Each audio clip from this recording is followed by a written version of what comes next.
Boa noite. O Notícias do Dia desta quarta-feira, 17 de junho de 2020, está começando. Gilmar Mendes critica a omissão da PGR e da Polícia Federal em ataques ao STF e defende inquérito das fake news. Gilmar Mendes defendeu a continuidade do inquérito que apura supostas ameaças, ofensas e disseminação de notícias falsas contra integrantes do Supremo Tribunal Federal. No seu voto, Gilmar Mendes chamou a atenção do Procurador-Geral da República, Augusto Aras, para diversos pedidos de investigação de ameaças aos ministros da Corte, que, segundo ele, não foram adiante.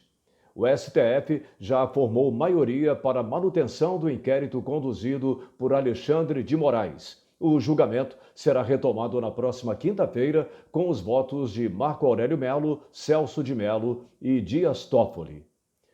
Manifestações tomaram conta da internet. Deputada Bia Kicis pergunta: onde estão os garantistas que não admitem nem prisão em segunda instância? Estão mudos com esse inquérito inconstitucional e com a violação de prerrogativas de parlamentares? Deputado Bibo Nunes: ministro Moraes, STF. Liberdade de expressão não é liberdade de agressão. O ministro do STF, Celso de Mello, chamar os apoiadores de Bolsonaro de nazistas é o quê? Leandro Ruschel: enquanto isso, Renan Calheiros segue com seus 12 processos de corrupção parados nas gavetas do STF, assim como mais da metade do Congresso. Cláudia Wild: o inquérito ilegal vai sendo validado pelos ministros do STF, segundo afirmou Barroso. A defesa institucional do STF está acima de qualquer formalidade. Poderia ter completado: qual é? Essa coisa de formalidade é para plebeu e não alcança o Olimpo? Hello! General Paulo Chagas: respeito e me submeto à ordem vigente e às leis em vigor, mas me reservo o direito de querer melhores ministros para a Suprema Corte do meu país. Os atuais mais atrapalham e ameaçam a democracia do que a defendem. São mais comprometidos com a política do que com a justiça. Houve também manifestações com relação à quebra do sigilo bancário de parlamentares. Roberto Jefferson: o Alexandre de Moraes, funcionário público nomeado para o STF, com salário e vantagens pagos pelo povo, mandou quebrar o sigilo bancário de deputados e senadores bolsonaristas. Mas o povo quer ver também as declarações de renda e patrimônio de todos os ministros do Supremo. General Leal Pujol: sincero, a PF, que até então era uma das instituições mais respeitadas e queridas pelo povo brasileiro, agora virou uma polícia política nas mãos de ministros do STF, uma espécie de Gestapo brasileira. Ordens ilegais jamais devem ser cumpridas. Plano Safra 2020-2021 contará com 236,3 bilhões de reais. O governo federal lançou nesta quarta-feira, 17, no Palácio do Planalto, o Plano Safra 2020-2021, que contará com 236,3 bilhões de reais em crédito para apoiar a produção agropecuária nacional. O volume representa 13,5 bilhões a mais em relação ao plano anterior, que dá um aumento de 6,1%. Os financiamentos podem ser contratados de 1º de julho de 2020 a 30 de junho de 2021. Quem informa é a Agência Brasil.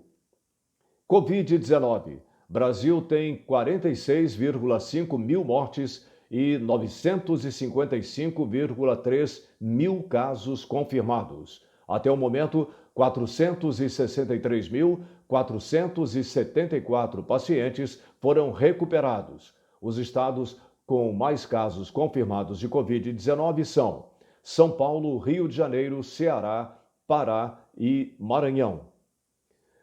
OMS anuncia nova suspensão de testes com hidroxicloroquina. OMS também anunciou o sucesso preliminar no combate a manifestações mais graves da Covid-19, como a dexametasona, mas pediu cautela no uso e administração de medicamentos sem eficácia comprovada. Defensoria Pública poderá contestar resultado de auxílio emergencial. Um acordo de cooperação técnica entre o Ministério da Cidadania e a Defensoria Pública busca solucionar o caso de pessoas que tiveram pedido negado por meio administrativo, sem ser necessário a judicialização. Entidades empresariais aprovam nova queda da Selic. Entidades empresariais avaliaram nesta quarta-feira que o novo corte na taxa básica de juros da economia, a Selic, foi uma medida acertada e, por unanimidade, o Comitê de Política Monetária, o Copom, reduziu a taxa para 2,25%, o que dá o menor valor da série histórica. Dólar tem sexta alta seguida com atenções a Copom. Exterior pesa. O dólar fechou em alta contra o real pelo sexto pregão consecutivo nesta quarta-feira, puxado pela força da moeda no exterior e por aumento de expectativas de que o Banco Central deixará a porta aberta para mais cortes da Selic.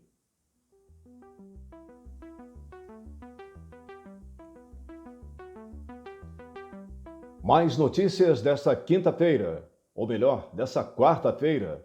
Bolsonaro diz que tomará medidas para proteger aliados e que está chegando a hora de tudo ser colocado no seu devido lugar.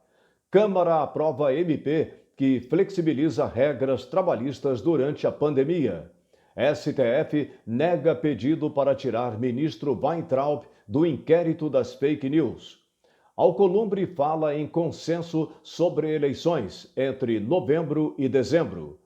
Paulo Guedes promete acelerar reformas em 60 a 90 dias, mantendo o combate à pandemia. Bombril é acusada de racismo nas redes sociais por chamar esponja de aço de Crispinha. Bem, chegamos ao fim do Notícias do Dia de hoje. Nós estaremos de volta amanhã, 10h30 da noite, quinta-feira, dia 18. Instante News, ponto 1. Comunicação com responsabilidade. Até lá, tchau.